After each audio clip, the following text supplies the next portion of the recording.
मैंने आपको पिछले पार्ट में ही बताया था कि यूएसए क्यों ईरान पे अटैक कर रहा है, इसके मतलब क्या हो सकते, वजह क्या हो सकते।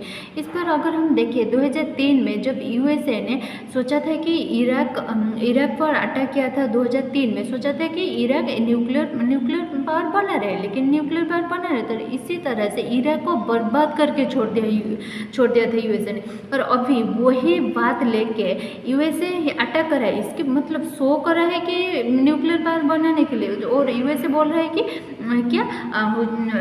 बोल रहा है कि ईरान में जितने भी मिलिट्री बेसेस हैं वो तबाह करके वो छोड़ देंगे। पता नहीं यूएसए चाहता क्या है। जब अगर नेगोशिएशन बात क्या रही है, क्या नेगोशिएट करेंगे वो भी पता नहीं। और ईरान में जो अली खमेनी की मौत के बाद ईरान नेगोशिएट करने के लिए तैयार नहीं है, लेकिन यूएसए अपने जनता को चूरन बेच रहा है कि ईरान मान गया है, ईरान हार गया, लेकिन हारा किससे, क्या हारा? ईरान तो अभी तक सरेंडर नहीं किया है। कि किसकी वजह से आया है कि हम सरेंडर कर रहे हैं कि हम कुछ करें? ईरान से ऐसी न्यूज कुछ भी नहीं है। वो तो कह रहे हैं कि हम 10 साल के वार के लिए भी रेडी है। यूएसए को मिल क्या रहे, ना ईरान नेगोशिएट कर रहा है, ना अमेरिका ऐसे ही अंधाधुंध अटैक कर रहा है। लेकिन अटैक क्यों कर रहा है, वजह क्या है, ये भी ठीक से क्लियर नहीं हो रहा।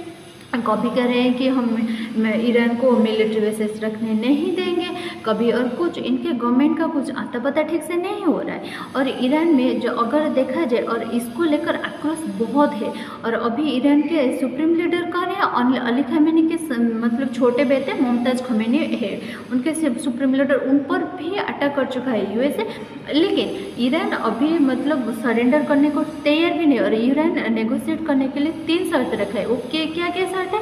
पहला शर्त है कि वो मतलब जितने भी उनका लॉसेस हुआ है उसका पैसा यूएसए देगा।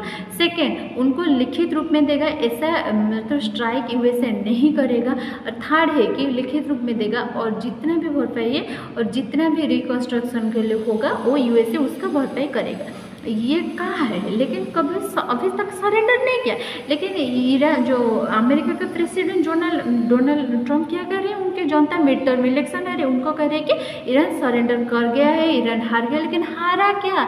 ईरान तो अभी भी अटैक कर रहे थे ईरान पर। और आपको एक शॉकिंग बात पता है कि यूएसए ने जो स्ट्राइक करा था ईरान पर, एक स्कूल पर स्ट्राइक किया है, वहाँ पर बच्चों मर गए हैं। और यही यूएसए क्या कहता है, यही ह्यूमन राइट के लिए होता है। अभी यूएन के मुंह में क्या है, दही जमा है। यूएन अभी कुछ बोल नहीं सकता, अभी यूएन को दिखता नहीं है। लेकिन जब और कोई देश होता, अगर जब इंडिया अटैक कर रहा था पाकिस्तान पर, ये ईरान जो यूएन को बहुत दिख रहा था, लेकिन अभी नहीं दिख रहा है। Thank you for watching.